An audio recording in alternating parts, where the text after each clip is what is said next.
क्या आप जानते हो कि जब भी कोई इंसान अपनी सोल के लेवल पर जीने की शुरुआत करता है तो बहुत से चेंज उसकी बॉडी और माइंड में होने लगते हैं, जिसको बहुत से लोग बिल्कुल ही गलत समझ लेते हैं, जिसकी वजह से वे स्पिरिचुअलिटी में जाने को ही दोष देने लगते हैं। इसलिए आज जानेंगे कुछ चीजों के बारे में। अगर आपके साथ ये सब होने लगे तो तब आपको क्या करना है। इसलिए अब अगर सबसे पहली चीज की बात करें तो जब भी कोई इंसान इस स्पिरिट की दुनिया में एंटर करता है तो उसका ध्यान इस मेटेरियल वर्ल्ड से हटने लगता है और वह बस अपने आप में ही खोया रहना चाहता है और वह कुछ भी वैसा नहीं करना चाहता है जिससे कि वह अपने आप को अपग्रेड कर सके। जैसे अगर बहुत सा पैसा कमाने की अगर बात करें तो स्पिरिचुअलिटी में जाने पर बहुत से लोग इस तरह की सोच बना सकते हैं कि उनको बहुत से पैसे का क्या करना है, क्योंकि जो सुख और चैन उनको बहुत सा पैसा कमाने और उसके बाद चीजों को खरीदने से मिलेगा वह तो वे अभी स्पिरिचुअलिटी में जाने के बाद महसूस कर रहे हैं। लेकिन ये सोच केवल अधूरी ही सच है, क्योंकि अगर आप बहुत सा पैसा कमा सकते हैं तो आपको कमाना चाहिए।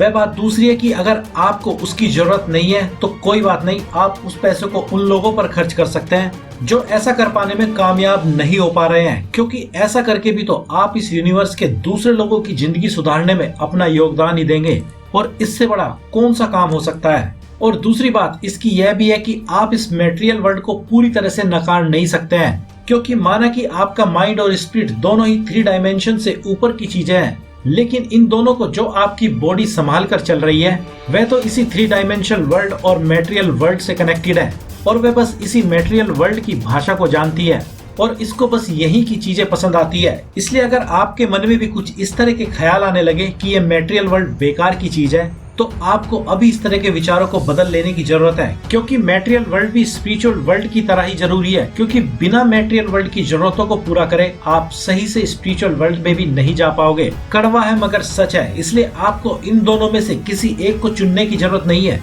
बल्कि आपको इन दोनों वर्ल्ड को एक साथ अपनाने की जरूरत है और एक दूसरे के कीमती नियमों को एक दूसरे वर्ल्ड में कामयाबी पाने के लिए यूज करने की जरूरत है। जैसे स्पिरिचुअलिटी में जाने के बाद आपको पता चलता है कि आपके विचार कितने शक्तिशाली हैं और आप चाहे तो इसको कई बार एक्सपेरिमेंट करके भी देख सकते हैं और इसको सीखने के बाद इसी तरह के विचारों को आप मेटेरियल वर्ल्ड में भी यूज कर सकते हैं, जिससे कि आपकी सफलता बहुत पहले ही निश्चित हो जाती है, बस उसमें टाइम की ही दूरी होती है। इसलिए अब अगर दूसरी चीज की बात करें तो जब भी कोई इंसान स्पिरिचुअलिटी में बहुत गहरे जाने लगता है तो वह अपने आप को सबसे बड़ा आलसी महसूस करने लगता है, जबकि उसकी सोच और माइंड बिल्कुल क्लियरली बता देते हैं कि अगर वह कोई काम करेगा तो उसको उसके परिणाम क्या मिलने वाले हैं, लेकिन फिर भी वह आलसी ही बना रहता है और इस तरह से अपना स्पिरिचुअलिटी में जाने का भी फायदा नहीं उठा पाता है। क्योंकि आपको जानकर हैरानी होगी कि स्पिरिचुअलिटी में जाने का सबसे बड़े फायदों में से एक यही है कि आपको इसमें जाने के बाद किसी भी काम को करने के पूरे ब्लूप्रिंट मिल जाते हैं कि कोई काम कैसे सफलतापूर्वक पूरा किया जा सकता है। लेकिन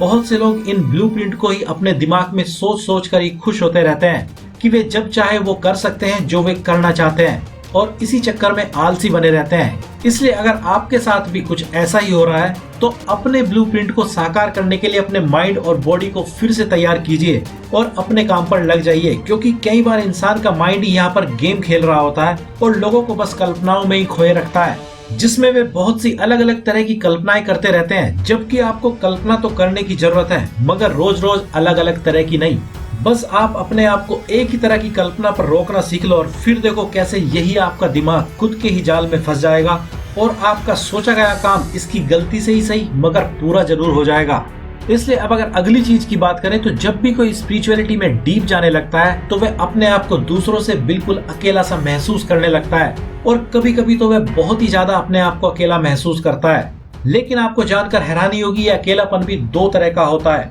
एक तो अकेलापन स्पिरिचुअलिटी के कारण ही शुरुआत में तब तक महसूस किसी को होता है जब तक कोई इंसान पूरी तरह से स्पिरिचुअलिटी में नहीं चला जाता है और यहाँ के सारे नियम नहीं सीख जाता है। और इसी कारण से तो जब भी किसी को स्पिरिचुअलिटी के कारण अकेलापन महसूस होता है तो वह इस समय बहुत सी नई नई चीजें रोजाना सीखता ही जाता है, लेकिन परेशान और दुखी बिल्कुल भी नहीं होता है। और जब वह उतना सब कुछ सीख जाता है जितना उसके लिए जरूरी होता है, फिर उसके बाद उसका संबंध इस दुनिया के लोगों से ही नहीं दुनिया के हर जीव से जोड़ दिया जाता है। या आप इसको ऐसे कह सकते हैं कि ऐसे इंसान का संबंध इस दुनिया के हर जीव से अपने आप ही जुड़ जाता है। और जब ऐसा किसी के साथ हो जाता है तो तभी उसका अकेलापन किसी भीड़ से भी ज्यादा अच्छा होता है। लेकिन एक दूसरे तरह का भी अकेलापन होता है जिसमें कोई किसी से इसलिए नहीं मिलना जुलना चाहता है क्योंकि उसको दूसरों में कोई भी इंटरेस्ट नहीं है, लेकिन इस समय ऐसा इंसान खुद में भी इंटरेस्ट नहीं ले रहा होता है और वे बहुत सी चीजों के लिए अपने मन ही मन परेशान होता रहता है। इसलिए अगर ऐसा किसी के साथ हो रहा है तो आप समझ सकते हैं कि ऐसा बहुत बार मानसिक लेवल पर किसी तरह के नेगेटिव सोच विचार के कारण भी हो जाता है। इसमें स्पिरिचुअलिटी का कोई भी हाथ नहीं होता है, इसलिए आपको इसके फर्क को समझना भी बहुत ज्यादा जरूरी है। इसलिए अब अगर इन सब बातों को समराइज किया जाए तो जब भी किसी इंसान की यह स्पिरिचुअल ग्रोथ शुरू होती है तो उसके अंदर बहुत से चेंज कर देती है और बहुत बार तो ऐसे भी चेंज कर देती है जिसका खुद उस इंसान को भी बिलीव नहीं होता है, जो कि सारे के सारे पॉजिटिव ही होते हैं। लेकिन अगर आपको लग रहा है कि स्पिरिचुअलिटी आपके अंदर किसी तरह के नेगेटिव चेंज लेकर आ रही है तो आप समझ सकते हैं कि आपने अपनी सोल की पावर का यूज गलत तरीके से कर लिया है, जिसको अगर आप खोजोगे तो पाओगे कि उसमें आपका दिमाग और उसमें चलने वाले नेगेटिव विचार ही शामिल मिलेंगे। इसलिए अपने विचारों पर भी आपको थोड़ा सा ध्यान देने की जरूरत है, क्योंकि आप जो सोच रहे हो उसका एक एक विचार आपकी लाइफ में बहुत बड़ा योगदान रखता है। इसलिए अब आपको क्या करना है, आप काफी समझदार हैं और इसके बारे में आप बहुत कुछ समझ ही गए होंगे। तो आज की इस वीडियो में इतना ही और हम आपसे जल्दी मिलते हैं एक कीमती इन्फॉर्मेशन से भरी वीडियो के साथ। तब तक अपना ख्याल रखिए, यूं ही मुस्कुराते रहिए। धन्यवाद।